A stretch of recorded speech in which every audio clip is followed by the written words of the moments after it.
Yes, it is. Welcome, everyone, and good evening. Welcome, welcome. Glad to see everyone here. We've started recording, we've started this meeting, but we are still letting folks in and folks are still joining, so please bear with us. But wanting to welcome you to tonight's Stonecrest Citizens Coalition Community Engagement Meeting. My name is Malika Wells, and I'm the president of the Stonecrest Citizens Coalition. We'd like to start off each of our community engagement meetings with a little background about who we are. We're constantly looking to engage more Stonecrest community members and stakeholders in the work that we're doing. And so just want to let you all know what our vision, mission, and values are. So Stonecrest Citizens Coalition was started in 2018. It has a history of grassroots organizing and advocacy and being guided by the will and the vision of the citizens of Stonecrest. We're committed to community engagement, dialogue and deliberation, transparency, and efficacy. Our vision is to see one Stonecrest united under the concept of Ujamaa, which is collective work and responsibility, where the city government cooperates with its citizens to establish and maintain a government that is ethical, transparent, and accountable, and where the citizens of Stonecrest are actively engaged collectively to improve our quality of life as expressed in the city's pillars of live, work, play, shop, educate, and worship. So our mission is to improve the quality of life and prosperity for Stonecrest residents, business owners, and other stakeholders through education, advocacy, and action. We value love, kindness, faith, family, human dignity, collaboration, advocacy, activism, data-driven practices, accountability, community, honesty and ethics, transparency. So you hopefully will have found yourself in our vision, in our mission, in our values. And if you're not already connected with us on your social media platforms, we ask that you do so. You can find us on Instagram at Stonecrest Citizens Engage. You can find us on Facebook at Stonecrest Citizens Coalition. And our YouTube page is Stonecrest Citizens Coalition as well. You can also visit us on the web at stonecrestcitizens.org. We'll make sure also to drop all of these links in the chat, so please access them at any time and copy them, bookmark them on your computer and visit us. In fact, definitely want to check out our new Instagram post that was posted today. It's pretty cool. I think you'll like it. So we have some wonderful guests with us this evening. Very excited to have them and hear from them. They're going to be introduced by the Stonecrest Citizens Vote Committee. Those committee members are the chair, Kwabena Cubby Nkromo, who was with us, of course, this evening, and also Donna Priest Brown. So I'm going to get out of the way, turn it over to them, but asking that for some housekeeping purposes, that as our speakers are presenting, that we all keep ourselves on mute. There will be opportunities for questions and answers, but if we could be so kind as to give them the floor, that would be wonderful. Thank you all.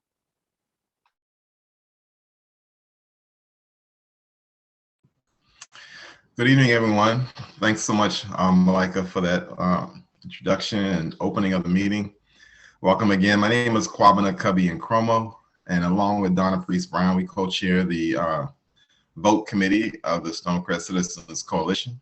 Could everyone hear me okay? Great.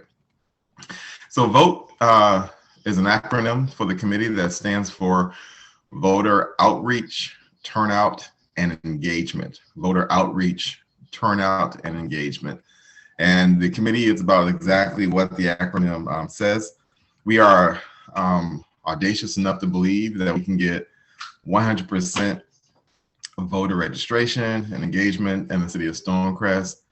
We are determined and committed to assist our neighbors and fellow citizens to be empowered to exercise their franchise in the city, to make sure that we have a government that's reflective of the true will of the people.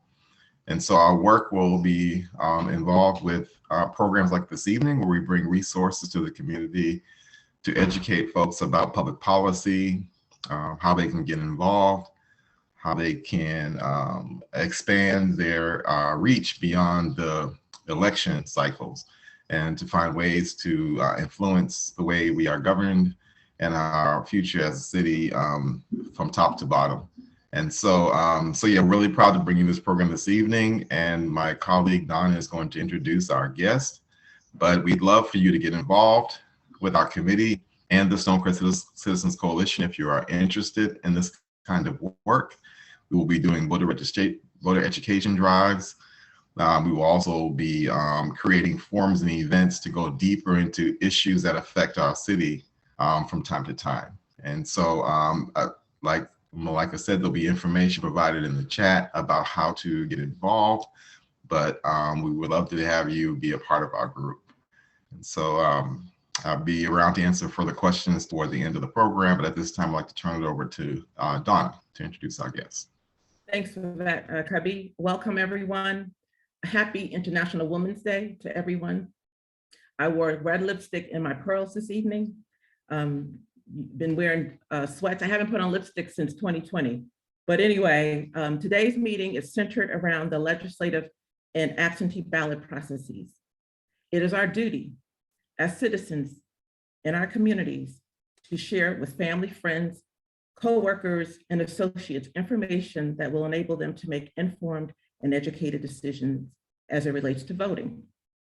Our guest speakers today will be House District 91 Representative Rhonda Taylor, will provide an overview of the General Assembly legislative process, and Nytia Harris, hopefully I said it correctly, Nytia. She is a part of the DeKalb County Voter Registration and Elections. And I'm going to give her both of their bios in detail. At the end of each speaker's presentation, there will be a Q&A. I was going to give some background on the General Assembly, on the delegation, and all of that good stuff, but Representative Taylor is going to give that to us. She has a slide presentation to share. Now I'm going to read her, Representative Taylor's bio. Is lengthy, but it's important, so I want to read it in its entirety. So it's going to take 2.5 minutes. State Representative Rhonda Taylor represents the citizens of House District 91, which includes portions of DeKalb and Rockdale counties. She was elected to the Georgia House of Representatives in 2020. She began her political career while working in the beauty industry. Can you look at my beauty, my queen, Mrs. Taylor. As the owner of a salon, instructor, and product educator, advocacy brought her profession and her political volunteerism together. Her seasoned tenure in the beauty industry afforded her the opportunity of lobbying at the state capitol when a Senate bill was introduced to deregulate licensing for Georgia's cosmetology industry. She rallied the licenses and fought against the state bill's passage. Representative Taylor's political experience also includes that of media director, strategist, and campaign manager on both the local and state levels. She's worked with the Obama campaign in 2007 and 2012, where she managed both volunteerism and Get Out the Vote initiative. She was elected to serve as a delegate for the 2012 Democratic National Convention representing the state of Georgia. She is an active member of several professional organizations, including Rockdale chapter of the NAACP, National Women's History Project, Who's Who Among American Businesswomen, American Society of Travel Agents, and National Association for Female Executives. She is a former board member for Rockdale Works, as well as served on the board of directors for the League of Women Voters of Georgia. Representative Taylor is a decades-long member of National Council of Negro Women and the founder and immediate past president of organizations Rockdale's Newton section. She holds a Bachelor's of Arts in Pre-Law, Master's of Business Administration with a concentration in global political strategy, and embraces an honorary doctorate degree as well. She owns Monarch Consulting LLC, which provides legal support for local boutiques law firms. She is the recipient of numerous awards in excellence in leadership from former Georgia Governor Ray Barnes. She also received the Outstanding Georgia Citizens Award from former Secretary of State Zell Miller for her assistance in passing State Bill 95 during the 2000 through 2001 legislative term. SB 95 brought significant changes and improvements for Georgia's cosmetology industry. She received an additional Outstanding Georgia Citizens Award from former Secretary of State Kathy Cox for her support of women's contributions to our state, as well as the Sisters with Vision Award from the AME Church Missionary Society. In addition to our political contributions, Representative Taylor has been an active volunteer for the Susan G. Komen Breast Cancer Foundation, Dress for Success program, and chairs the annual Women's History Month Symposium in Georgia. She is the creator and facilitator of Manners Please, a personal development and etiquette course for young girls. Finally, Rep. Taylor loves speaking and teaching on grace, beauty, and African Americans women's history. She lives in Conyers and is a faithful member in the leadership at Antioch AME Church, where she chairs the annual Women's History Month initiative. She also serves as the president of the Church's Social Action Ministry and the Atlanta East District AME Church Social Action Ministries, which is 20 churches strong. Her passion is in inspiring and servicing others.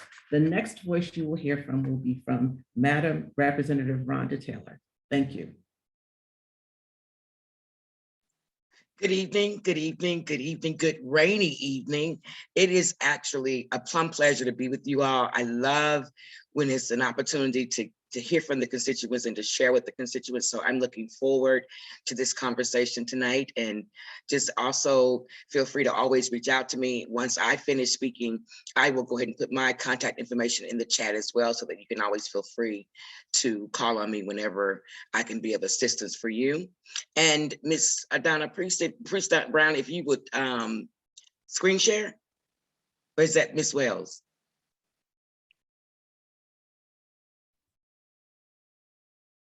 And what you're gonna, I was asked to kind of share with you how a bill becomes law. And I've got a little short PowerPoint that I'm gonna show you. Is not really deep, and then it leaves room for dialogue, which is the best part of it. So I'm gonna just kind of go through the slides a little quicker, and then actually we can do some chit chat. Do I have the screen share yet? Did she? Yes, we're able to. Mm-hmm. Yes. Mm-hmm. Oh, okay. Mm-hmm. That's rocking. Okay. Your government and how it works. Can everybody see that? Wait a minute. There we go. I'm trying to get here. There we go. Can everybody see? Cool beans. Okay. And this, I didn't rewrite all this. I actually just took it from georgia.gov, which is an excellent resource on how your government works here locally. There are 3 branches of government, as we know, and that those 3 branches actually equal a system of checks and balances. There's a legislative branch, which the Georgia General Assembly, which is us, the Senate and the House, is made up of the legislators. We have 180 in the House, and there's, I want to say 75 in the Senate. It is in charge of creating, debating, and determining the laws that guide our state. The General Assembly has the power to also determine the state's operating budget. And in all honesty, based on our state's constitution, that is the only requirement that we have as a General Assembly, is to pass an annual budget. So we start out with the budget almost immediately. It goes back and forth for a while before it is agreed upon in both chambers. And so that is our main focus. All the other bills that you hear about, we call that gravy. We consider proposed amendments to the Georgia Constitution. If both chambers pass a proposal with a 2/3 votes, yay, then it will be put into Georgia's voter in the upcoming election. So now, constitutional amendment, it's extremely important. When you do a constitutional amendment, you are literally changing the framework of how our state works and what is in our Constitution. And so most times, in our chambers, remember when the House members in Texas walked out? Well, because of the voting rights bill. Well, we literally had discussed that prior to they're doing their walkout. And we couldn't because theirs is a 2/3 vote on everything. Ours is a majority run vote here in Georgia. So had the minority, and I'm in the minority party, had the minority party walked out, then it would not have had any effect because the majority wins. And so they would have had enough votes to sit there and pass all the laws in Senate Bill 202 without even anything dealing with our walkout. So with a constitutional amendment, anything that impacts what is already in stone has to go through a 2/3 vote to be passed. We also established legislative districts. We just finished doing that. Every 10 years, based on the census data, we draw boundaries or district lines, as we call it, for both the state house, the state senate, and the US Congress. And we just, yesterday was a humdinger because we came back in and we were doing the redistricting for the, oh, it just left me. I can't believe it. The Public Service Commissioners districts. And that was a very heated debate because it is the way that it is designed, it doesn't allow for minorities to have to be a representative. So we really we fought very hard, but we didn't get far with that. Now, the second branch is the executive branch. It implements and enforces laws. Georgia's main executive official and head of the state is the governor. That governor is elected for a 4-year term by the Georgia voters, and the governor can only serve 2 consecutive terms. Now, the governor can serve those 2 consecutive terms, sit out a term, and then come back and run again. That governor oversees the state budget, and he leads the executive branch of more than 100,000 employees. The governor is in charge of enforcing and maintaining peace. Just like the president, his main concern should be the safety and welfare of the citizens. He leads our state's National Guard and police forces as commander-in-chief.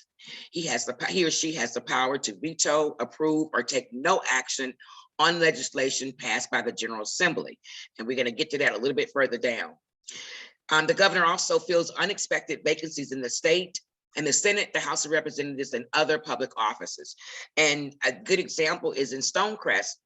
Had the mayoral race been a special election, let's say 2 years from now, they serve 4 terms and as a city council. Let's say that Councilwoman Cobble released her seat or stepped down from her seat in 2024, then the governor would have been able to appoint someone to complete the remaining time of her term. And that rule is based on how much time is left.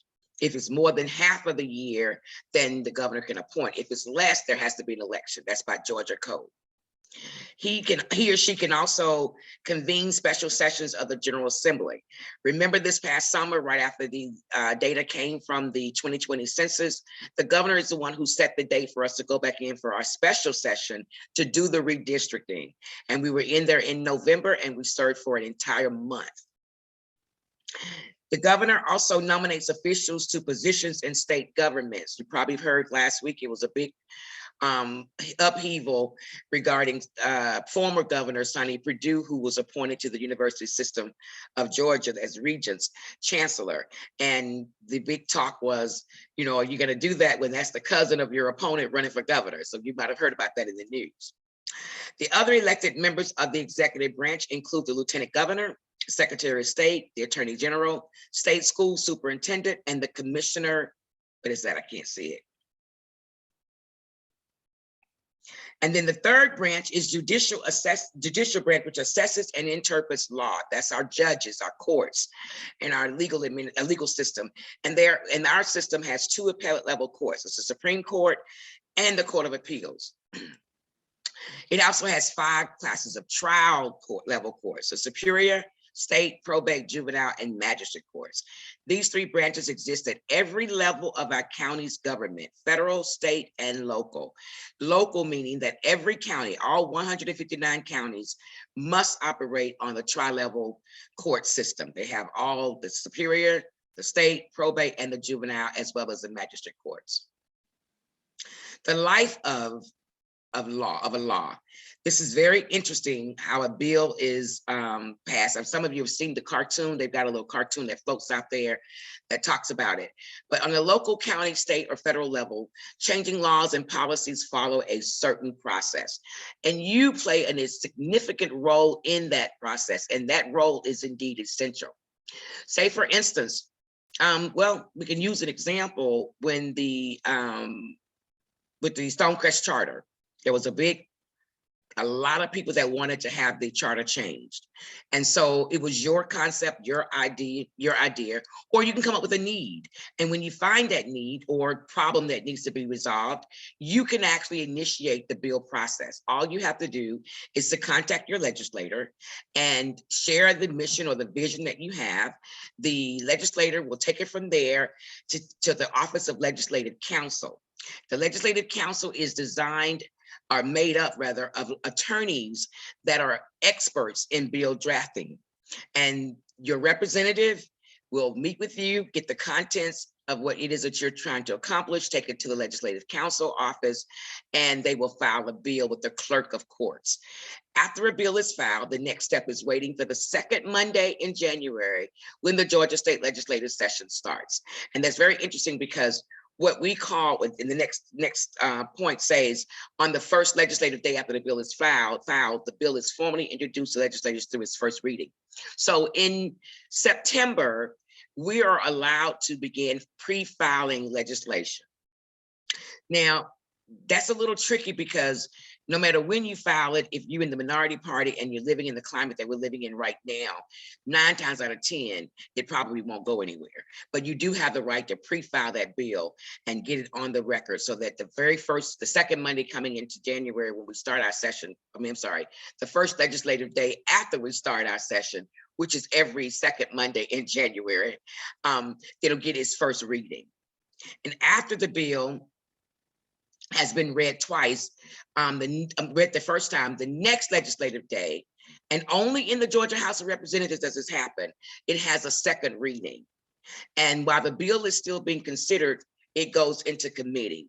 The Senate doesn't have a second reading until after the bill passes through committee. That means that the Senate bills don't pass a committee, don't get a second reading. And then the House is totally different. And so we are assigned to various committees, and I actually serve on the Budget and Fiscal Budget Oversight Committee. I couldn't get out. Juvenile Justice and Special Rules. Those are the committees that I serve on. And so I think there's like 117 different committees. And then the Speaker of the House has the right to create any special committees that he or she chooses to do so. So the bill is assigned to a committee, it goes into that committee. The committee does the work. We literally open up and have hearings, have people to come in and testify. We do the research on the law to see its pros and cons or its effects and impacts on the citizens of the state. And then again, like it says here, much of the fact-finding groundwork happens here. We are, can I move this out of the way? There we go. We bring in other legislators, lobbyists, state officials, or even you can come in and actually testify for or against a particular bill. We can make changes, and a lot of times that happens. I drop the bill, and then it goes into a committee that I may not be on. Someone in that committee has a right to amend that bill before it comes out, and then the committee will vote on it. The committee votes on it, and it comes out of committee and goes to a second reading, then that's what the whole General Assembly would be voting on. Even though I crafted the bill and it's coming out differently than what I crafted it, that's how it ends up going to the floor. Is that, yeah. So once a bill passes committee, it is added to the general calendar, which lists all the favorable reports. In other words, when a bill comes to the floor, it has gotten or received a favorable report from the committees. All committees have a different scale on how they choose up or down for a bill, such as 2/3 vote or majority vote. It just depends on the committee. It is now ready for floor consideration. Now, if a committee does not want to pass a bill, the members give it an unfavorable report. The majority of the bills actually die in committee. They never get to a second read or to the floor. Now, there are ways to force a bill, and I don't really want to go into that because that's a little bit too much. But just know that when it comes off from the floor, if it is a general legislation, and I'll talk about the difference between a local and a general bill in a minute, there is what we call a debate period. And sometimes those debate periods can be as long as 2 hours. That's where each side, the majority and the minority party, has an opportunity to go and speak or argue for or against the legislation and how it will impact our own local, our district rather, residents and constituents.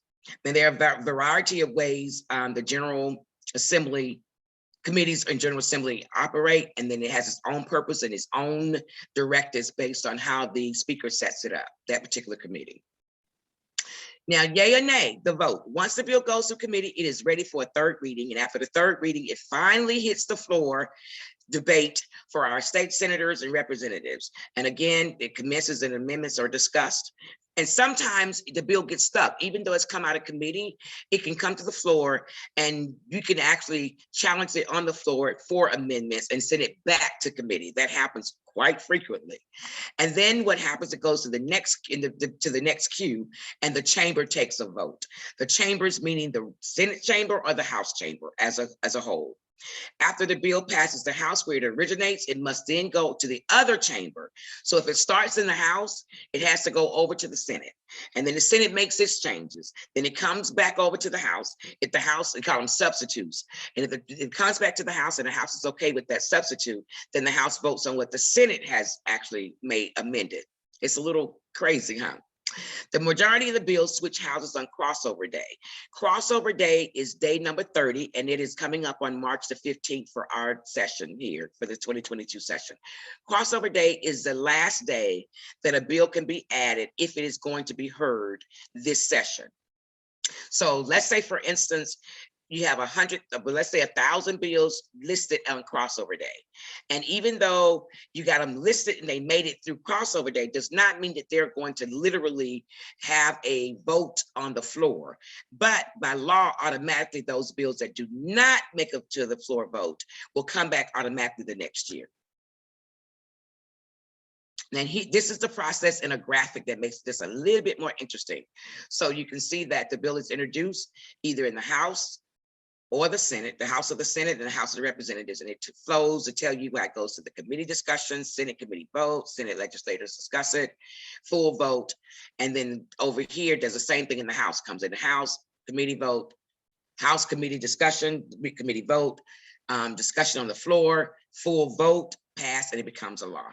Yes, if you voted up or down, no, and then the governor has the last final say so. And the governor's role, I had to use this, I'm sorry, I had to, I couldn't, I need you all to be shocked back into what the world we're dealing with around here. So that's the governor signing the Senate Bill 202, okay? Now the governor's role, it passes the chambers during the session. The governor can actually sign the bill or veto it once it passes the chambers. I'm going to use a reference, but only as a reference. If you remember the signing died last year, the governor took Senate Bill 202 immediately from the chambers. That somebody got up and made a motion that it be immediately transferred over to the governor's office for signing. And that picture I just showed you is that incident where one of my colleagues were literally arrested for trying to observe him signing the bill. So it's up to him whether he signs it right on the spot or if he waits. But he does have 6 consecutive days after the bill passes to sign or veto if the legislature is still in session. But most likely what happens is that the bills are sent to the governor after the session ends and formally referred to as sine die. And that's a Latin word meaning without assigning a day for further meeting or hearing. Now, midnight is sine die. Anything that we're going to deal with for our session for this particular year has to be done and over with by the time the clock strikes midnight on that sine die day. And for us this year, sine die is April the 4th. Usually it's in March, but it's April the 4th. So the governor, and I wanted to kind of put this in here to show you some of the things that are pretty interesting to let you know that the governor has 40 days to determine whether to sign a bill, creating a law when you sign it, that's when it becomes law. In Georgia, the 40 days are usually hitting up right before July 1st, which is when most bills become effective on July 1st of the same year. Or he can veto the bill. If the governor vetoes the bill, it goes back to the chambers where it originated during the next year's session to see if they wish to override the veto. If the governor vetoes a bill, a 2/3 majority of each chamber must vote favorably to override the governor's veto. In Georgia, the governor actually has a third option, to do absolutely nothing. Who knows what happens if he doesn't do anything? The bill becomes law automatically. And so I wanted to give you some examples of some of the great things that happened in last session. You see that we did it. We passed a probation reform bill signed into Georgia law. We also eradicated the stand your ground law last year. We did a hate speech free bill last year, and then the Georgia anti-abortion bill. So those are some good things that are happening that are bipartisan. Today was a good day. The House passed unanimously a bill that allocates funding and research for mental health. And Georgia is taking the lead on that. And I was very, very proud to support that bill, but that's going to be amazing. And it's going to be some amazing things and opportunities coming out of it for nonprofits, for medical facilities, for law enforcement. So we're looking forward to seeing how that is crafted beyond our passing it today once it goes up to the Senate and comes back. And of course, that's our capital, the Gold Dome. Now, and I think, oh, yeah, that is it for that part of it. So, oh, well, I don't want to share anymore. Stop sharing. There we go. Okay, so I guess the next thing would be, if I see some chats down here, but I'm not sure if there are questions. I'll open up for questions before I go any further. Maybe that'll be easier. Yes, okay, so I don't see, there are no questions in the chat. So if Malika, I don't know, is it okay for people to come off on video to ask questions, or should it, okay, because we have a small group this evening. So if anyone has any questions, I do have the first question, if that's okay. Okay, so again, I just want to say thanks, Representative Taylor, for that information. And even though many of us know it, but it's always good to have a refresher course and seeing it, the process again. But I had a question between a charter and a bill. Those are two different things, correct? Yes, absolutely. Okay. Two different things, okay. Because I know you said with the bill, it has up until July 1st to be signed by the governor or put, right. And I know the charter last year happened before July 1st. So I just wanted to make that distinction. I always had this crazy question and I ask it often. Now I know the bill could originate in the House and it has, the next step is to go through to the Senate, but can it go, but I understand too, from the Senate, it has to go back through to the House, correct? If it originated in the House, it ends up in the House. And if the Senate does a substitute to that bill in their chambers, then when it comes back to the House, we can either accept that substitute or not accept the substitute. A lot of times, believe it or not, the Senate won't even take up our bill and vote on it. So what does that mean? It lies dormant. Right. We have quite a few bills that happened to, because what happens is that at the end, we're taping this. Well, toward the signing, after crossover day, there's a mad rush, of course. You've got 5,000 bills and everybody wants their bill passed. Naturally, all those bills are not going to be heard. So what happens is that the Senate will prioritize, once we pass it, whatever we pass out of the House, the Senate, which is a much smaller chamber, will not have as many legislations that we have. So they may not have time to review or vote on all of our bills, because likewise, it goes to their committee hearings as well, their committee chambers as well. So a bill could get killed in the Senate and it never even make it back to the House to be voted on or accepted. Okay. And then finally, we as citizens can create bills as well too, as long as we have. Absolutely. Now you can, when I say create it, I mean, it could be your idea, or you can identify a problem that needs a solution, and you're going to have a legislator to carry that bill for you. Correct. Okay. And I'm glad you said that, because that leads me to a point. Let's just use the charter, for example. The legislator did not come into Stonecrest and say, we're going to change your charter. Someone in Stonecrest requested that. Right. Okay, Correct. and so what happens is that each district have delegations, and you've heard that. You all heard the DeKalb delegation. I'm the chair of the Rockdale delegation. Now, I'm also a part of the DeKalb delegation because my district falls into DeKalb. A local bill, which is what I didn't cover in the PowerPoint because I didn't know if you want to go that far, but a local bill deals with just local matters. It's not going to be affected statewide. In order for a local bill to get changed, to get to the floor, it has to go through that delegation. The delegation has to vote for it. Each delegation is set up differently. Like ours is majority vote. The larger delegations, of course, are going to want for a 2/3 vote before it can even go to the Capitol to even go through a committee and to be heard. And what the unique thing about local bills is that they're all voted on at the same time. We have what we call a local calendar. So my local bill, right now I have one for Rockdale County, which is increasing the exemption amount for the seniors. That bill is going to be heard with Chattahoochee, Georgia, or Chattahoochee County that may want to provide healthcare for people that could afford healthcare. All those bills are on that same local calendar. And when you vote yes for all or no for all. So that's a little tricky, but the general legislation, and I don't like a lot of, well, depending upon what it is, but anything that's dealing with the county, I do not do general bills. And that's because there's no way I will ever take the power from the people. Local bills, once they are dropped, then they have to come back on the ballot as a referendum where the people of that district gets to vote or that county gets to vote. If it is a general bill, you never know about it until it's law because everybody in the legislature vote for it, not you. So you have to be very careful when you're doing referendums and when you're doing bills to make sure that they come, they're local. You definitely want a referendum. You want it on the ballot, like the senior exemptions in Rockdale County. I want the voters to decide whether or not they want to give those seniors that increase.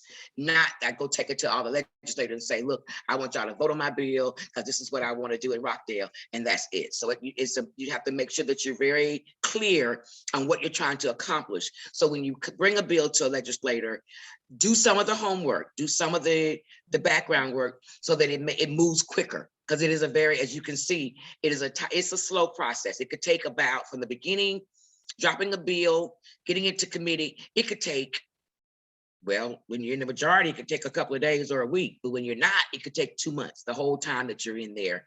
And that's why I said very few of the minority bills have even been read in committee. That's just how the climate that we're working in right now. Okay, thanks for that response. We do have a question in the chat by President Wells. The question is, when a citizen or citizen group works with their legislator to draft a bill, then the bill goes into a committee and gets edited. Do the bill authors have any say in those edits? Yes, we do, because the edits usually are good. Legislative Council does not tell us what to do. Legislative Council crafts what we tell them to do in a legal way. Think of it that way. So what they do is take what we say to them and they'll come back and say, that's not legal, or yes, this is legal. And then they write it in legalese. So whatever you give to us is what we'll tweak it first, and then we'll take it to them. They write the bill, the LCR number on it. And then that's when it starts moving through to the committees and into the chamber. But yes, whatever it is that we're doing, we do it and send it to them. And all they do is make sure that it stays within the legal framework. Okay, thanks for that. Does that satisfy your question, Ms. Wells? Okay. The next question is from Arlene Farmer. Her question is, who can bounce off your problem? Who can you bounce off your problem to see if it is right to be a bill? Legislative Council will do that. Legislative Council will tell you immediately, Rep. Taylor, this is not legal, or you might want to find another way to do this. And the good thing about Legislative Council is they're bound by the attorney-client confidentiality.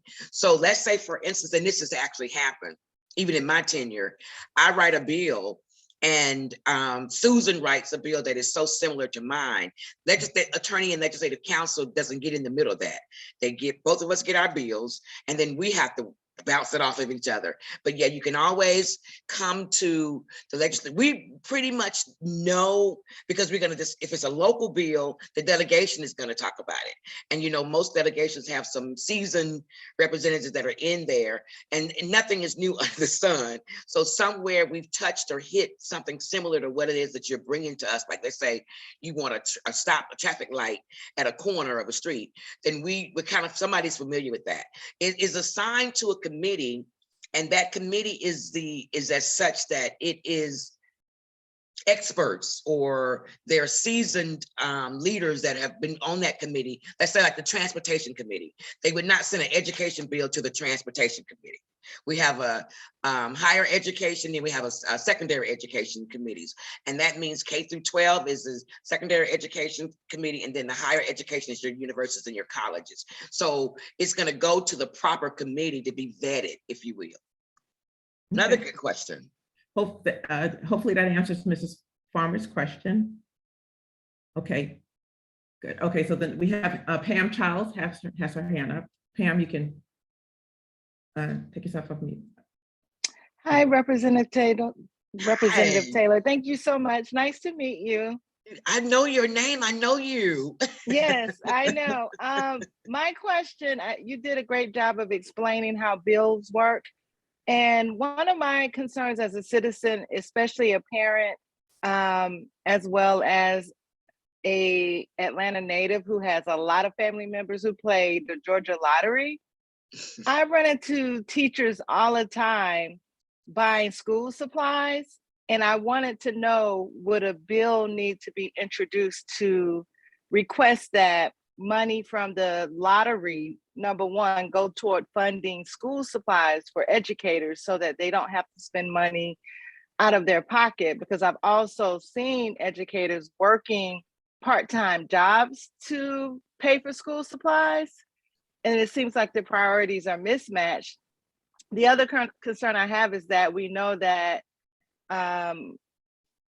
historically, poor people play the lottery, and the wealthy benefit from those scholarships because their kids are able to get private tutoring in order to make the grades to qualify, and they raise the requirements to be able to qualify for the lottery. How would I go by presenting something to address that? Another just amazing question. You guys are off the chain. Did you all set this up? Don't set me up tonight. And I'm sure they never knew I had this concern, but I got a lot of numbers players in my family, so. Oh, okay. Well, let me start first by saying that this year's budget is supposedly fully funding education again. You know, it hasn't been fully funded for about 5 years, longer than that actually. And so we're hoping that we're able to get the school systems more what they need. But first of all, that what you're asking for would require what we call a fiscal note. So even if you were to come to me and you say, let's get this going, we want to find a way to drop a bill where money is allocated from the state's budget to benefit the school systems and help the teachers pay with offset some of the costs of the supplies. Well, it wouldn't happen anytime soon because we do our budgets a year in advance. That's number one. So that would be something that you work on for a whole year before you see any fruition from it. The lottery money, and we just had a very interesting dilemma last session, because if you remember the minority party, when we were the majority, we wanted the lottery and we couldn't get it passed because the majority, the minority party said, no, we don't want the lottery. Well, the tables have flipped. Now they want the lottery because they can do the sports betting, and all we're asking for to help support them in getting that is to give us more money for education and give us Medicaid expansion. They wouldn't budge. So we're not in the majority to be able to impact that or to make those laws. But if you wanted that to happen, then you would have to start working on that a year in advance in order to craft out what it would cost to be able to do that. Then in that bill, you're going to have to determine who gets what and how much each gets. Where are you allocating those funds to? So no, there's no entity within the Capitol that's going to do that for you. They can tell you whether it's fair and balanced or legal or not, but they can't tell you that The schools in East Atlanta is going to get so much, and the schools in North DeKalb or North DeKalb is going to get another amount. That wouldn't happen. You would have to do the research, and we would call that, it's like an impact study in order for you to get that information. But we have what we call lobbyists. All of you all know about the lobbyists, and those lobbyists are there 24/7. And I have to call on them when I'm thinking about legislation. I don't do that where I call a lobbyist or an organization and say, look, you guys are in the medical field. Tell me how we can get medicinal marijuana to serve children with seizures. They do all the work for us, and they come back and bring us all the data that we need, the statistics, and then we take that over to Let's Council. Now, your second question was about bring it back to me again. I know you were talking about the lottery, but the second question. Yeah, they raised, Yeah. how can you add income requirements where people who actually need the scholarships are able to get them versus the wealthy who can afford to pay for tutors? Because I've seen, you can't. Okay. Because the way the lottery was set up was to enable any child in the state of Georgia that met the qualifications or the criteria was eligible for that HOPE scholarship. And then, of course, they extended it into the HOPE grant, which is for adults. If you're out of high school, you've been to college, and you want to go back and get a career change, that's the HOPE grant. The problem with that is, now they do have an income cap, believe it or not, there is an income cap.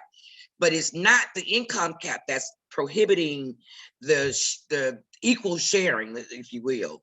It's the grades. It's being able to, like you say, make the grade to get there. Now, part of what that bill was last year, that negotiation to say, if you want your sports betting and your casinos, then what we want is more money in the lower income areas from that lottery. And believe it or not, there were quite a number of them in the majority party that was willing to do that.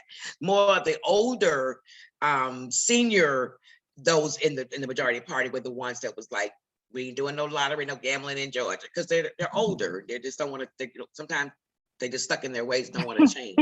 But it's not the income gap that's inhibiting us. And there is an income gap. It is the being able to reach that goal, that grade average, or minimum grade average, in order to get the scholarship. And we are working with the lottery. We got some things in the budget now. The budget literally comes on, and I thought I had one that I could show you. The budget is it's legal size, and it's about this thick. Because it takes every department that's under the state of Georgia, and each department is allocated so much funding.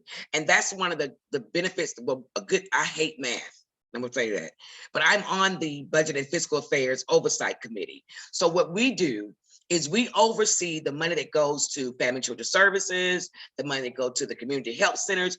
We oversee that money. Once the state allocates it to that particular department, we're the ones that they have to come back and hold them accountable. And they come and give an annual report. They've been doing that this year.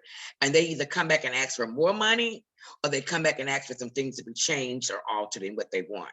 So there is room for us to tweak some things, but I think we're gonna probably need more of a bipartisan chamber to get it done. Thank you for that question. Good question. And I just wanted to piggyback off of Pam.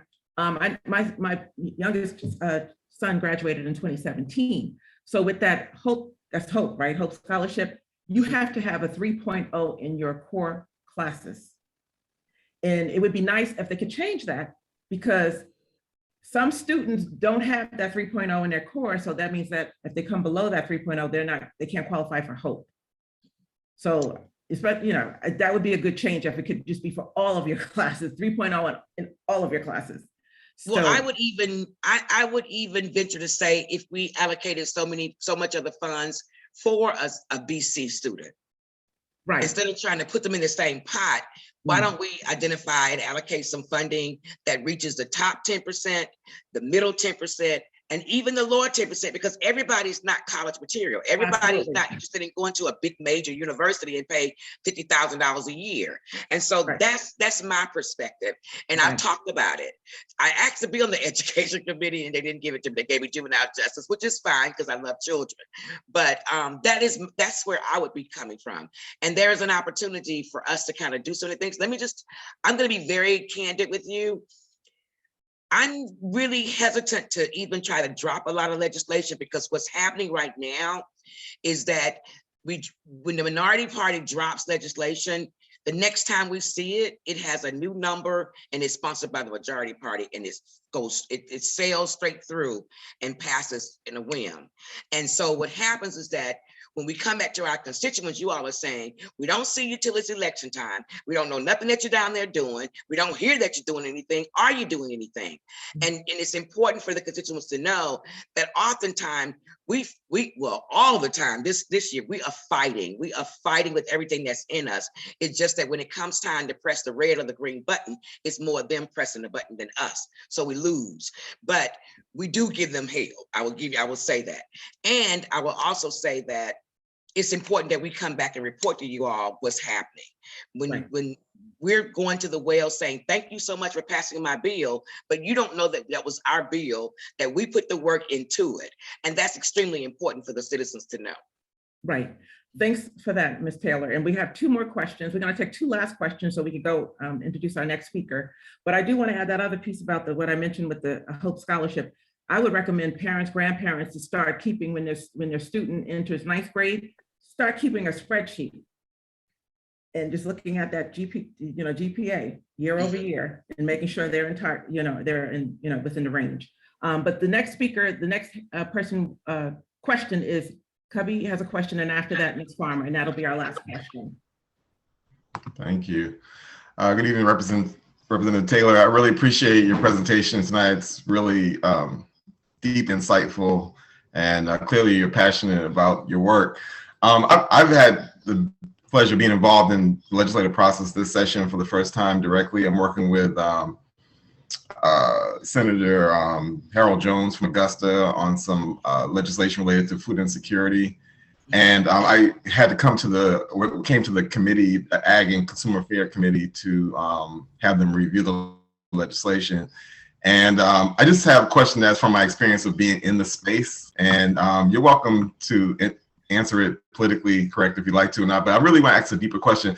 It's clear in that building, the history of Georgia is present, the spirit of a state that has a history in slavery and Jim Crow and all that feeling is there, all the imagery of those white patriarchs and all that stuff. I'm just curious, on a human level, how do you feel hope around actually creating legislation that benefits our people in a space like that, and how much growth and change has actually occurred in there beyond the actual just presence of Black folks and other folks who have not historically been in that space? How have you found it to be a place where you can be effective? Hopefully that's a clear question or not, but I just felt awesome. It to be. Awesome question. And yeah. I'm going to be very honest and very candid with you.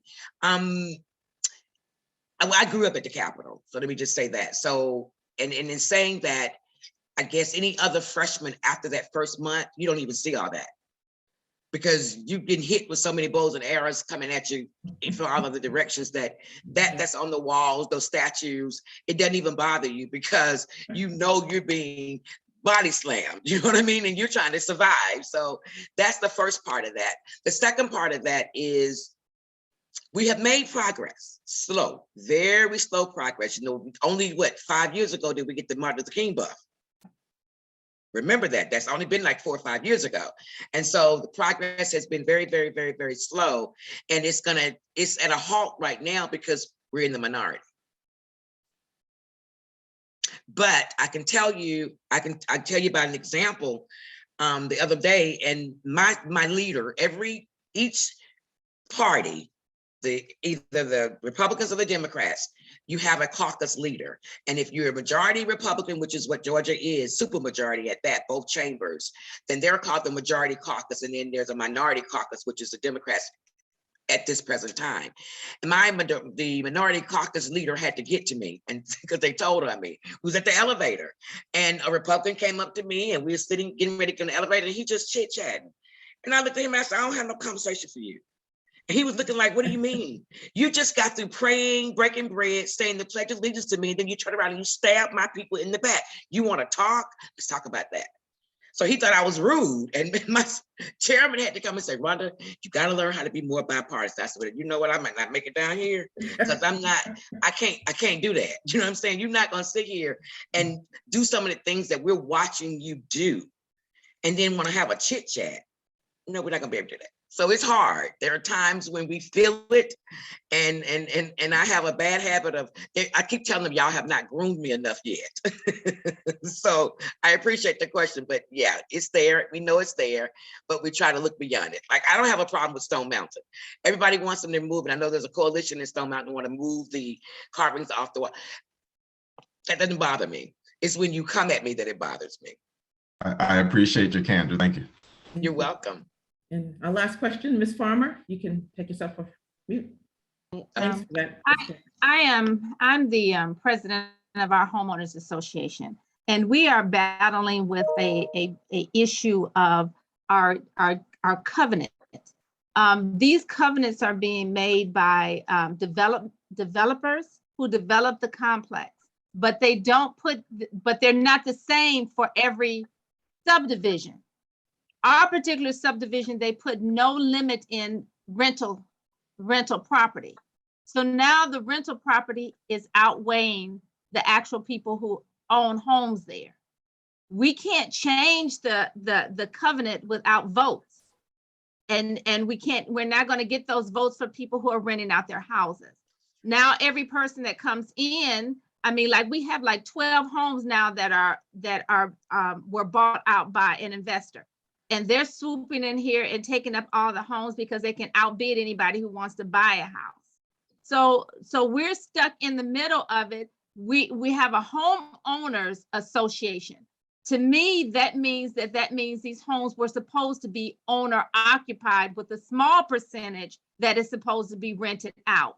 However, because of these covenants that these builders made, I don't know whether it's they did it on purpose or not, but what they have caused is these becoming rental sections and not homeowner occupied sections. I don't know if this is something that can be legislated so that we can have some way to change the percentage, that there will be a percentage.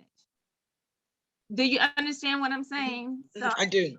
We just, Representative Viola Davis and I just did a town hall about a couple of weeks ago, because I'm not sure if you guys have heard about the bill. There's legislation for build to rent, and it takes local control away from the local municipalities. And we're like, what are you trying to accomplish with this bill? What are you trying to do? And it's really for rural areas. But in your situation, it's going to be very difficult, because even if we were able to legislate something, it would not, those old covenants would be grandfather clause in. So it really does go back to getting the people to vote. And I don't know what your charter says, if it's 3/4 vote, majority vote. I would assume that the board members could initiate the vote, could actually vote amongst themselves, make the changes, and then disseminate it to the owners to vote on collectively. But even if we were to do something with the homeowners association on a state level to govern how they function, it would not impact those organizations that have been functioning for so long, because they'd be grandfather clause in. So when you said the board, like I'm the president of the board, could we actually vote something in? Not in. Something to present. You can vote on something, you can craft something, the amendment to the charter, and you guys can vote on what those amendments are. And then after you vote on it and have one particular amendment, then you disseminate it out to the other homeowners to vote collectively in order to get the charter changed. We had something drawn up by an attorney, but even the attorney said, because you have so many properties that are rented out, they're probably not going to go along with this. So in the end, and I'm just being honest, I'll be dead and gone. But in the end, the whole complex will probably turn into rental property. Mm-hmm. We have quite a few examples of that in DeKalb County. That will no longer. So does the homeowners association even apply once it's no longer homeowner property? And that's a very good question. I don't know legally. I don't know what would happen to the home? A lot of homeowners associations just dissolve. I know of a area where a friend of mine lived, and the homeowner just disappeared. A homeowner association rather just disappeared because there were so many renters in there, and the one homeowner that was trying to keep it afloat got fed up and moved too. So I'm not sure how you could craft that. The thing about it is the homeowners association is responsible for all the common areas. So it has like a 20-year of whatever, and it automatically renews, but it has to be voted out of. And what people don't understand is if you all decide you're not going to do it anymore, code enforcement can still come. Legally, they can still come and force you all to pay, because those common areas are something that covenant is supposed to take care of. Yeah, So you can put a lien against them. Now, let me ask you this here. I just want to say, for the sake of time, Ms. Farmer, what I'm going to do is I'm going to put my number in the chat, because my subdivision has gone through the same exact thing, and we could talk offline if that's okay. This is Donna Priest. That's fine. I'm going to send you my number in the chat in a few seconds. Thank you, Ms. Representative Taylor, for that great discussion, rich discussion, enlightening discussion, educational discussion. I'm sure the rest of the guests enjoyed it thoroughly. Thank you, and we plan to have you again. So we're going to go on to our final speaker, who is Nytia Harris. Hopefully I said that correctly, who works for the DeKalb County Voter Registration and Elections. She has been a poll office official for over 15 years. She now serves as an area manager as well as team lead for the voter outreach and engagement team since 2019. Working in the community has been a part of her 35 years, is one of the things she enjoys most. You know, she doesn't look 35 years, a day over 35, a day over 30, a day over 25. The next person we will hear from will be Ms. Nytia Harris. Thank you so much. I appreciate it. I apologize. I've been trying to get my camera to cut on, and it doesn't want to, so it looks like I'm gonna have to go ahead and take my laptop into the Geek Squad to have them take a look at it and see what's going on. I am just gonna jump right in it. I am gonna talk to you a little bit about absentee voting. And give you some important dates when it comes to absentee voting. And I will share my screen with you. Let's see. So the first screen that you'll see is, tell me if you can see it, should be the Secretary of State's website. So this particular website is very helpful for individuals who would need to check their registration, if they would like to register online, if they need to find out what district they live in. So I'm going to go ahead and just show you what how it works really quickly before we get into absentee. This is how you would check your absentee information or your status of your application or your ballot. You just start by putting in your first initial for Nytia, and then you'll do your last name. You would do the county that you stay in, that you're registered in, and then your date of birth. So I am actually 35, just had my 35th birthday on January the 10th. Thank you so much for saying I don't look it. I'm blessed by my mom and my grandparents, because they definitely don't look their age either. So as you can see, it just gives my information. And if I scroll down a little bit, it will actually give me the option to complete an absentee ballot application. And then once I submit my application, right here where I'm highlighting, and I hope you can see me highlight it, it says click here for absentee ballot or early voting status. So basically, once I submit my application, I'll be able to see that it has been received. Once my ballot has been mailed to me, I will be able to see that it has been mailed to me. And once I have returned my ballot, I will also be able to click there and see that my ballot has been returned and has been received by the DeKalb County Voter Registration and Elections Office. And then to the right of the screen, it does show you the district that you live in, the school district, your house district, your super commissioner, and gives you a district map. so that you can just kind of see what DeKalb looks like. DeKalb actually looks like Georgia. Our outline is very close to Georgia's outline. So I'm going to go ahead and jump into my presentation here.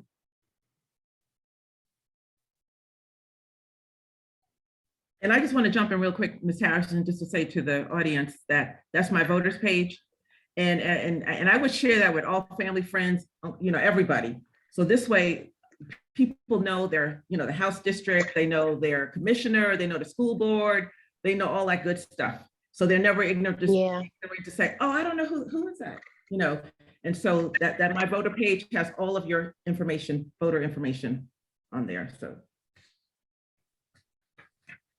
Yes, it has all of your information on there, even the date that you registered. I don't know if anybody paid that any attention, but I got registered when I was 17 and a half on August the 8th of 2004 at my church, Beulah Missionary Baptist Church off Clifton Springs. That is where I registered to vote. So my church is very passionate when it comes to voter registration and making sure that fresh out of high school or even still in high school, all seniors get registered. So I am happy to be a part of that as well at my church. I've been at my church since I was 3 years old, and that's about as long as Reverend Black has been there. So I am definitely, I believe I was brought up pretty well. So I'm going to go ahead and get into it. So this is the voter registration, outreach, and engagement vote absentee presentation. There we go. Oh, sorry. So I'm sorry, this box here is actually in the way and I'm trying to move it. All right, here we go. Hopefully it's not in my way too much. I hope it's not in your way. Do you see that that Zoom? You see it perfectly. Okay, great. So absentee voting, there have been some changes since the SB 202 bill law was passed back in 2020. So ballots can be requested no more than 78 days prior to an election. The first day to submit an absentee ballot application was March 7th, which was Monday, yesterday. Absentee ballot applications must be received no later than 2 Fridays prior to an election. And this is so that we can ensure a timely delivery of your ballot to you, as well as us getting it back in time. That has definitely been an issue. So I believe that change is actually a good change. May 13th will be the last day for you to submit a absentee ballot application so that we can process your application, mail your ballot to you. And if you have to mail it back to us, give you plenty of time to mail that ballot back to us so that we have it in our office no later than election night by 7 p.m. An absentee ballot will require a Georgia driver's license or a Georgia identification card number. And a signature is required, a real physical wet signature, as I like to call it, pen to paper. Online signatures are not acceptable at the time. Not everyone knows how to use, I get, what is it called? E-sign or e-doc, where you can actually do your real signature, but you do it with your finger pressed against your phone. So that is not an option as of right now, maybe in the future. Moving right along to a picture of the front and back of the absentee ballot application does now have 2 sides, front and back. There are required sections. So if you happen to print a colored version of the absentee ballot, you will be able to differentiate the required sections. They are in red, but they also say required in red next to them. Please, please make sure you are completing your absentee ballots in their entirety in those required sections. This particular election, you will have to actually designate a party, whether that is Democratic, Republican, or nonpartisan. So don't forget to complete section 3. Down at the bottom in section 8 is where you would sign that, remember that wet signature, pen to paper. Section 9, you do have to flip that application over and print your name as you are registered, okay? So you have to sign your name and print your name twice. So in section 2, you print your name. In section 9 on the back, you print your name as well. I did highlight section 12. This is not a required section unless you fall into that category. And I'll talk a bit more about that on the next slide.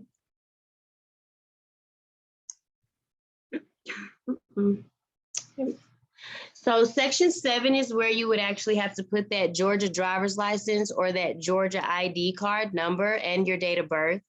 If you don't have a Georgia ID card, say you're using a passport, or you may be using your military ID or a college ID that's acceptable for voting, you would just need to make a copy of that and submit that with your application.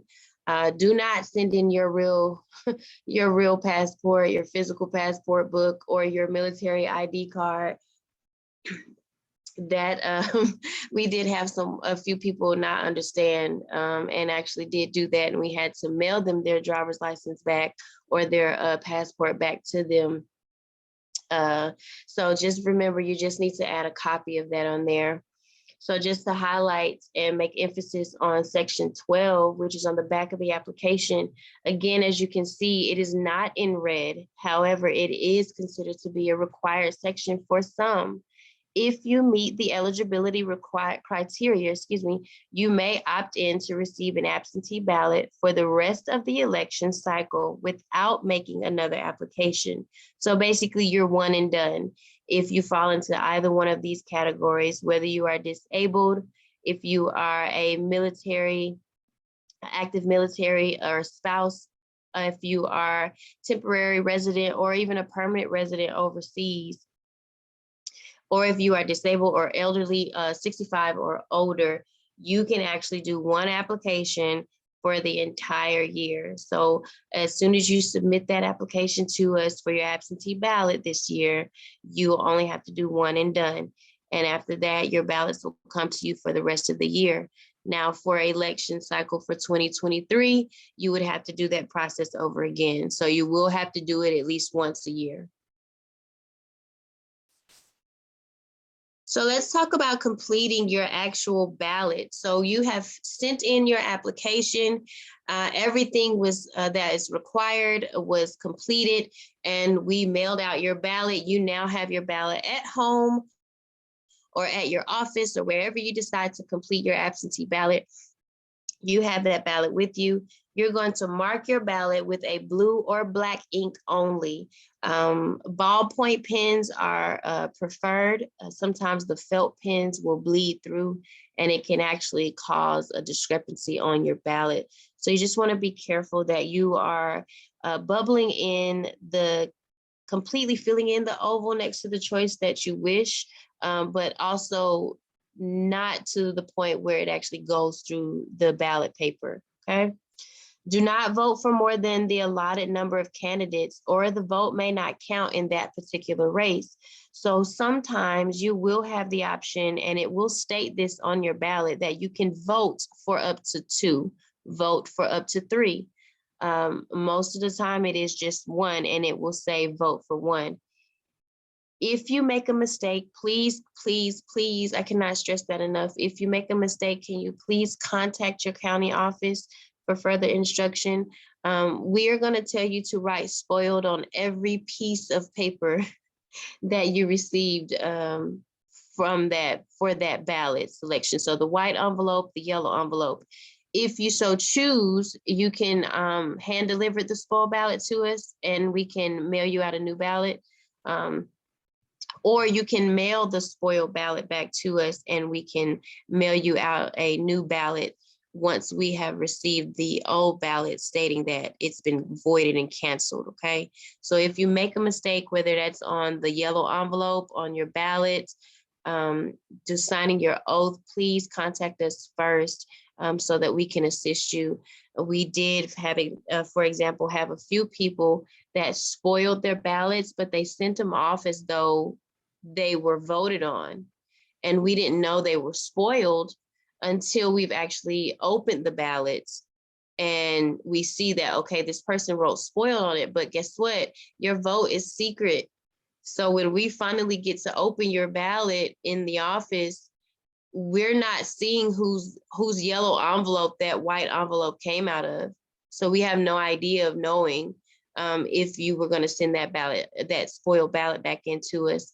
So again, just remember, if you make any mistakes or if you're not sure what to do, always feel free to call our office or fax us, email us, and we will do our best to assist you.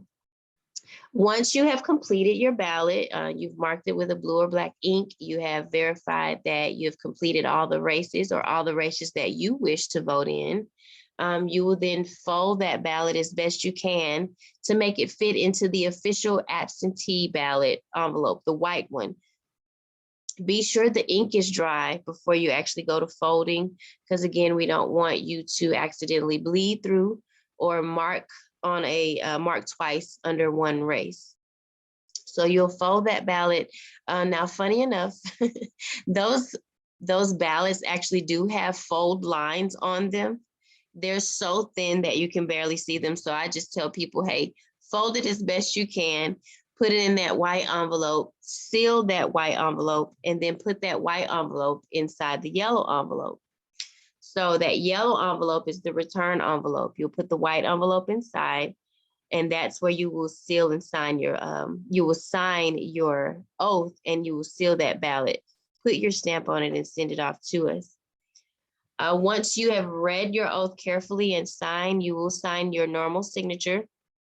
You will print your name, you will print your date of birth, and you will also put your driver's license number or your ID number or the last four of your social if you don't have one of, excuse me, I'm sorry, or the last four of your social would be acceptable as well, okay, when you're signing your oath. If you did actually use something other than your driver's license or your ID card, you would just need to submit a copy of that along with your ballot. So just to get a closer look of the white envelope that actually will hold your physical ballot. The white envelope then goes into this yellow envelope. You will just need to put your information at the top left corner and one first-class stamp. And that is if you so choose to mail that ballot in. This section of the oath is for people who have assisted you. So if you are helping someone, for example, if I needed to help my grandmother due to a physical disability, I would need to complete this outside portion of the yellow envelope stating that I assisted her and the reason that I assisted her, okay? If you are completing your ballot yourself with no assistance, this is where you would read and sign your oath here. So just to blow that up, as you can see, if you do not have your Georgia driver's license or a social security number, please place in this envelope a copy of one of the forms of ID listed in the absentee ballot instructions. So if you, again, decided to use your passport or your military ID, please just submit a copy of that along with your ballot, and you can submit it inside of the yellow envelope, not necessarily you don't have to put it in the white envelope. So there are three ways that you can return your absentee ballot. One way is to mail it. Place your ballot in the mail. Ballot must be received by 7 p.m. on election night. And again, just be mindful of mail delays. I would not recommend mailing your ballot on Friday before the election. I would say to either hand deliver it to the office, either that Friday before 4:30 or Monday or Tuesday before cutoff for election day, for election night, excuse me, 7 p.m. You can also utilize the county drop boxes. So our county drop boxes have been reduced and they are strategically placed around the county. The drop boxes are only going to be located in advanced voting sites only during those advanced voting hours. That is one of the changes that came about. People wanted to feel a little more secure about those drop boxes, and having them sit outside all night over, 24 hours a day. They didn't think that it was safe for them to be out there. So they did make the drop boxes only available during advanced voting hours in our advanced voting sites.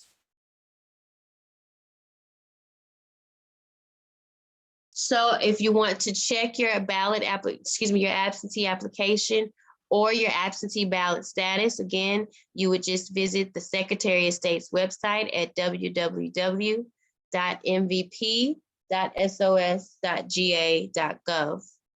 And that's the website that I showed you all before we got started.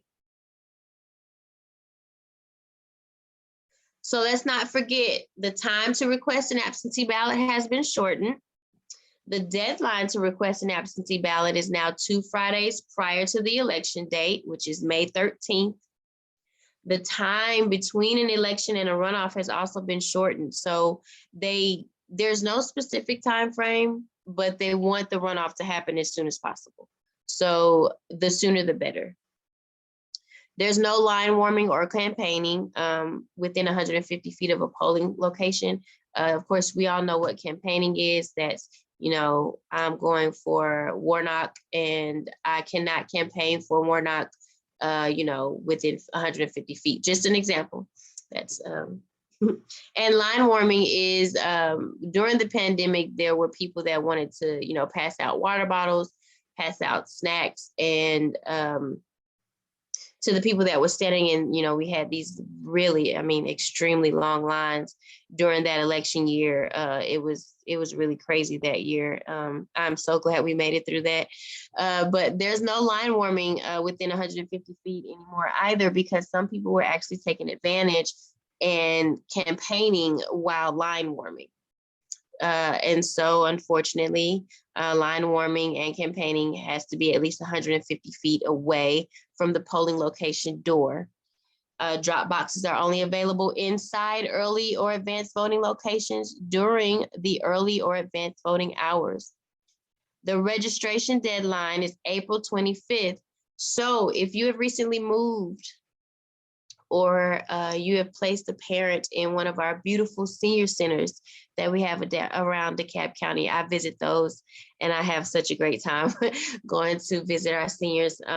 The registration deadline is the 25th. So if you have moved or if you have placed a loved one in one of our senior centers, you would just want to make sure that their registration has been updated no later than April the 25th, okay?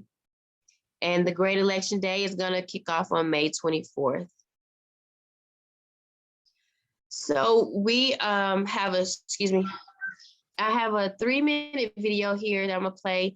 For those of you who are, maybe you haven't experienced the new voting process or the new voting machines that rolled out, I'm just gonna play a quick video that we partnered with DeKalb County to do. You may see some familiar faces, some faces that you may see around our office if you ever come to visit us.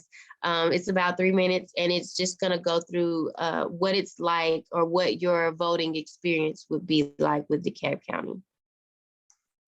Through a partnership with DeKalb County Voter Registration and Elections Department and your DeKalb County Television, Channel 23.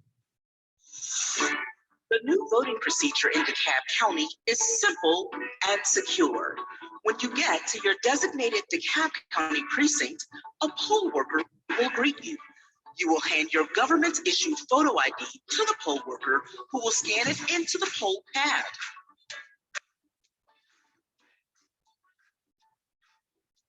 Review your information on the poll pad and sign your name with the stylus pen to confirm your information is correct. The poll worker will then return your ID. After the poll worker confirms your information, you will receive a voter card. You are now ready to vote in DeKalb County. A poll worker will then direct you to a touchscreen and printer in your private voting station. To begin voting, you will insert your voting card, arrow side up, into the bottom area of the touchscreen. The touchscreen will prompt you on the lower right-hand side of your ballot. Use your finger to make your selections. At the end of making all of your selections on your ballot, review all of your selections. Press print on the touchscreen and your ballot will print within your individual voter station. Take time to review the printed ballot. Remove your voting card and walk to the polling place scanner. A poll worker official will be standing near the sealed scanner to assist if needed. A screen on the scanner will show you how to insert your ballot. Congratulations, you have now cast your ballot in DeKalb County. Turn in your voter card and receive your voter sticker. You can proudly wear that sticker knowing that your vote was cast in DeKalb County and that vote was cast securely. If you are a voter with disabilities, a poll worker will present you with options. Among these options are 3 different modes to vote.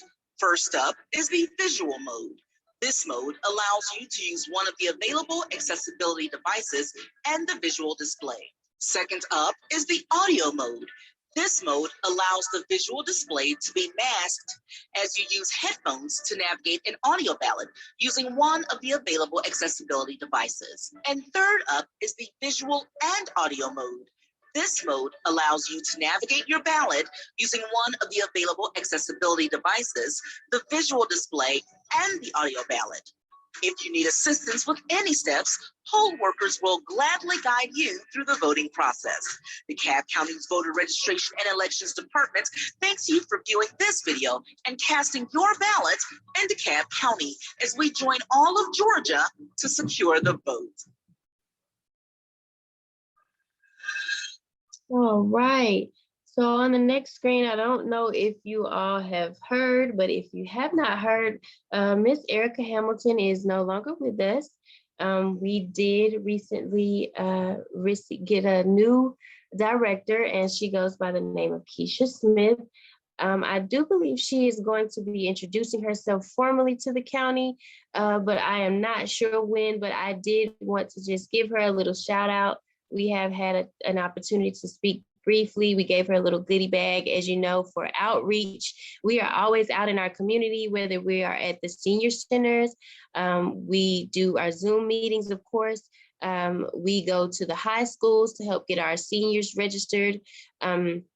We are at the MARTA stations. We are with Fresh on Deck, libraries, wherever we can be to reach our community and get them registered and get them familiar and educated on the voting process and these bills and these new laws. We try to do so. So we hope that, and I know that Keisha's going to come in and really make a difference in DeKalb County.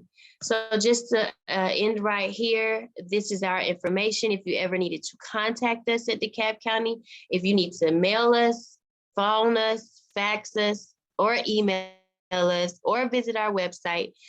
This is our information. You can screenshot it, and it is also found on our site, DeKalbVotes.com. And we just thank you for your continued support in our efforts to contribute to a better elections process. I'm going to stop sharing my screen again. I do apologize that you're not able to see my face, and I see all of your beautiful faces. But I will take any questions if anyone has any. Thanks for that presentation, Ms. Harris, that in-depth presentation that you presented to the group. Thank you. We appreciate it.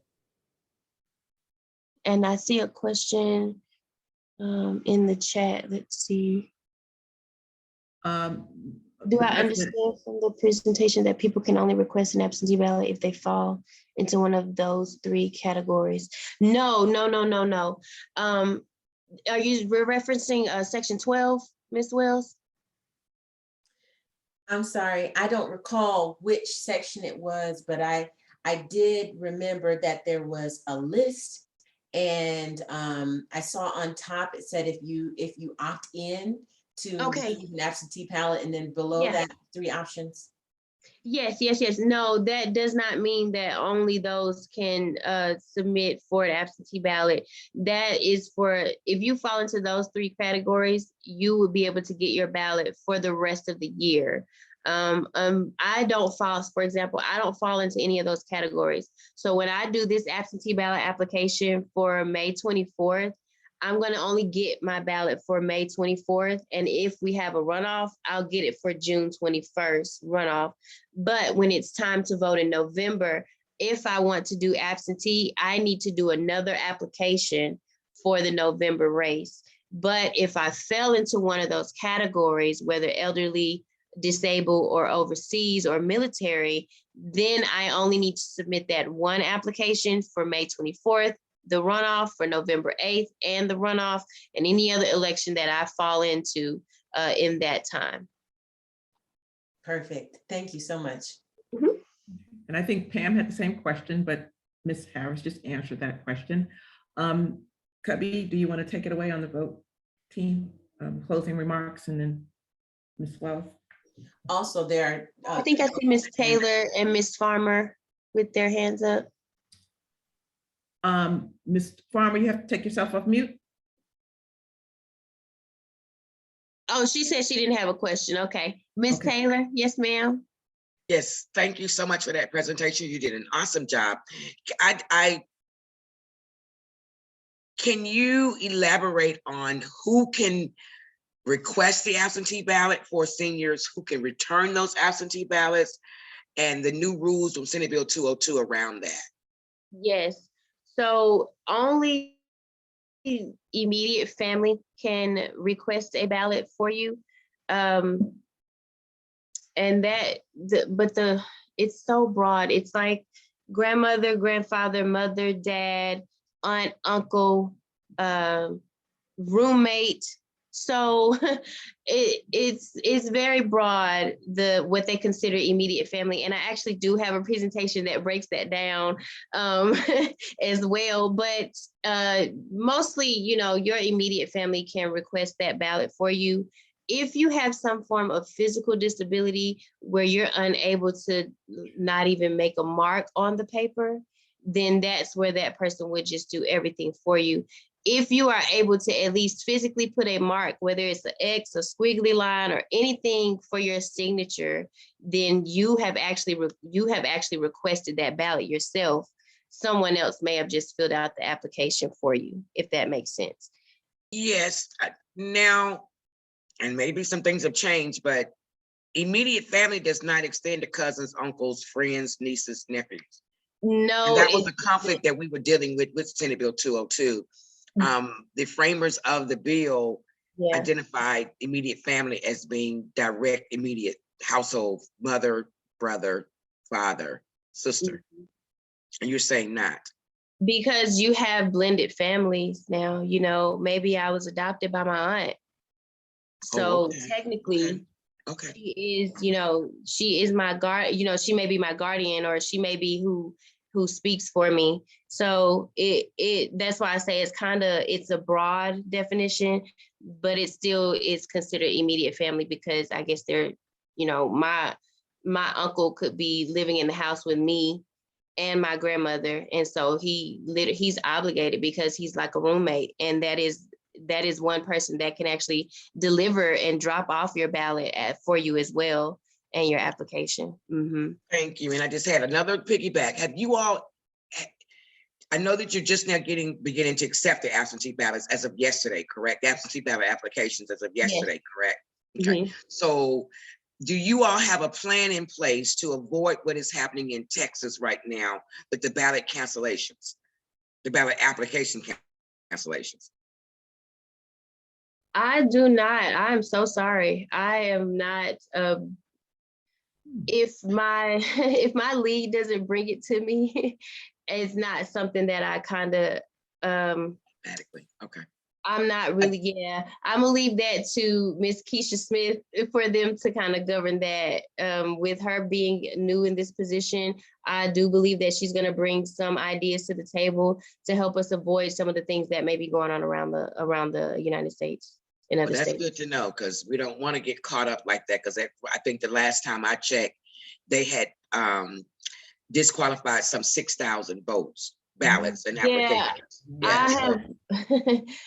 I know that people were sending in like multiple ballot applications, and so that maybe some of those got canceled, but I am not sure. I really hope that Miss Keisha does bring some ideas for us to make sure that we avoid that from happening in DeKalb County. We were in the spotlight a lot over the last few years, and I just really would like some good light to shine on us. Absolutely. Thank you so much. Thank you for that link. We have one more question from Andrew Wells. for Ms. Harris. First question, please restate how spoiling can hurt you. Okay, so spoiling a ballot doesn't necessarily hurt you if you do it correctly. To spoil a ballot, you would need to write spoiled on each piece of paper that comes with that ballot. So when you get that white and yellow envelope that has your yellow envelope, the white envelope, and your ballot with the instructions, you want to, if you make a mistake on your ballot, you want to write spoiled on the front and back of that ballot as big as you can. And then you want to write spoiled on the front and back of that white envelope as big as you can. Same thing with the yellow envelope, as big as you can.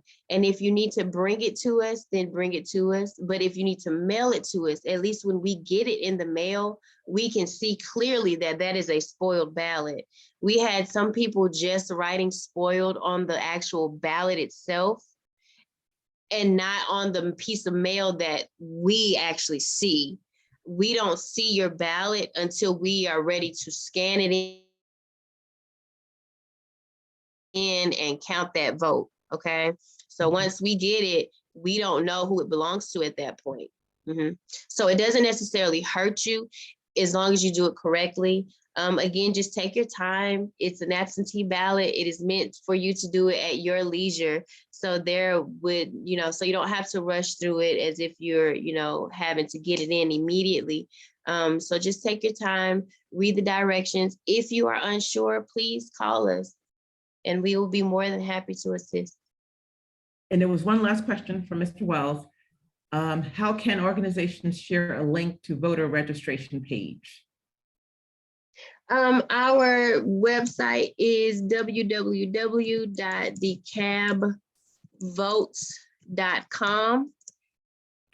If anyone would like for our voter outreach team to come to their church or visit their organization, whether it's the AKAs or the Deltas or the Zetas, we go see them all. So if anybody needs to see us, we do have a link on our website as well.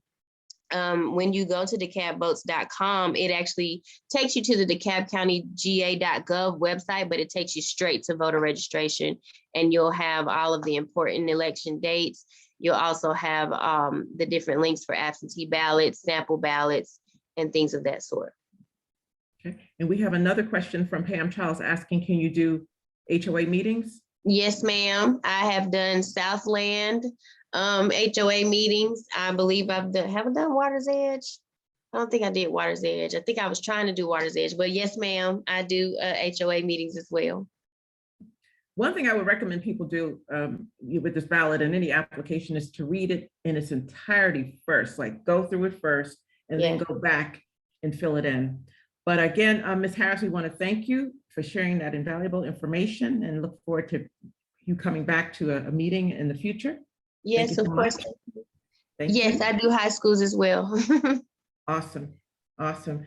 Cubby or Malika, you can take it away. Before Malika comes, I'd just like to also add appreciation for both presenters for the amazing high quality information that was provided. I just want to remind everybody, of course, that we have a election coming up for a new mayor in the city, and the Stonecrest Citizens Coalition is considering how we can make a contribution to the election process in terms of a type of form that would add value to the various spread of forms that are occurring by other organizations. And so if you have any ideas or are interested in being a part of that, that specific effort, then we invite you to contact us. I'm putting my contact information in the chat, inviting Donna to do so as well, whichever one of us you feel comfortable reaching out to, and we'd love to include you and have you be a part of that. And then with that, I'll turn it over to Malika. Thank you so much. Oh, Representative Taylor, of course, go ahead.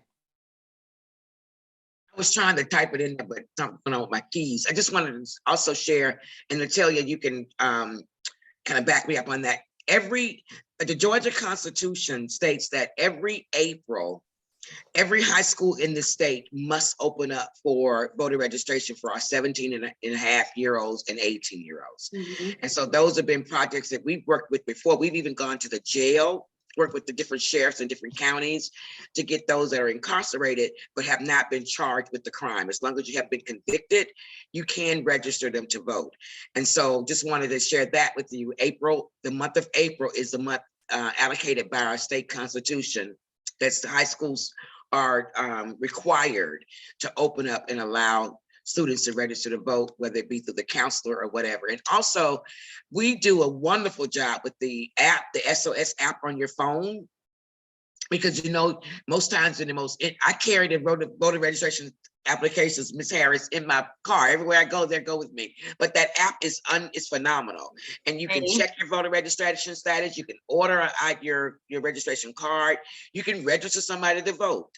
So that would be a great app to have at any time that you're having conversations, because listen, you all, we got to do it this time. We got to get it done.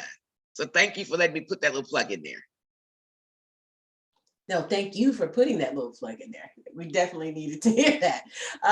And I'm very excited to know that Georgia makes it possible for young people to have access to that information and to be registered when it is, where they're gathered, right? So that's important. So definitely want to thank everyone, as Donna has shared in the chat, Representative Taylor and Ms. Harris for taking time out of your schedules to share with us this evening. It has been excellent information. Thank you to everyone who joined us on tonight. Thank you for your questions. Thank you for engagement. This is just an opportunity for us to plug again how critically important it is for community members, for residents and stakeholders to uplift their voices. I've been doing some research. Pew Research has some data about how Americans feel regarding whether or not their elected officials care what they think. And it's so great for us to have some representation tonight from the Georgia House of Representatives to show us that at least one representative cares what you think and cares enough to be with us on this evening. So hopefully we'll have additional engagements where our elected officials disprove the Pew Research and engage with community members in larger and more significant ways. Cubby, thank you for sharing about your significant work that you're doing at the Gold Dome. Really excited to see the efforts and hope that you continue sharing the progress that you and Tanya are making to uplift the issues around food access and food security, and agribusiness, because I think you're probably doing that as well. So thank you so much for that. Donna, thank you for your wonderful facilitation this evening. We appreciate you, appreciate your organizing, appreciate your engagement. Anyone who knows Donna knows that she's a pillar in DeKalb County, just an incredible asset and model for servant leadership.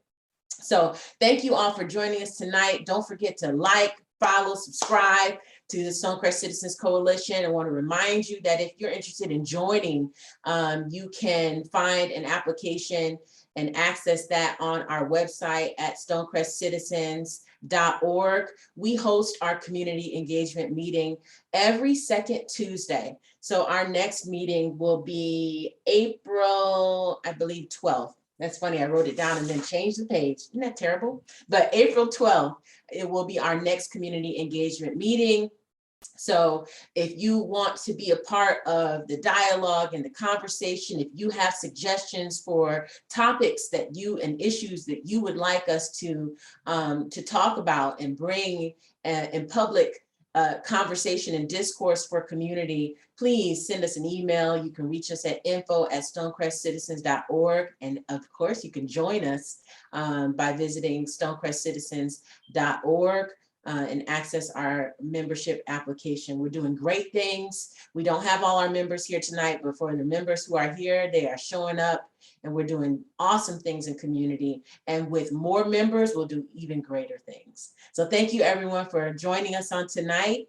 This video will be posted on our YouTube page. Please share it with your friends and on your social media networks. Good night, everyone. Good night. Thank you. You, I enjoy.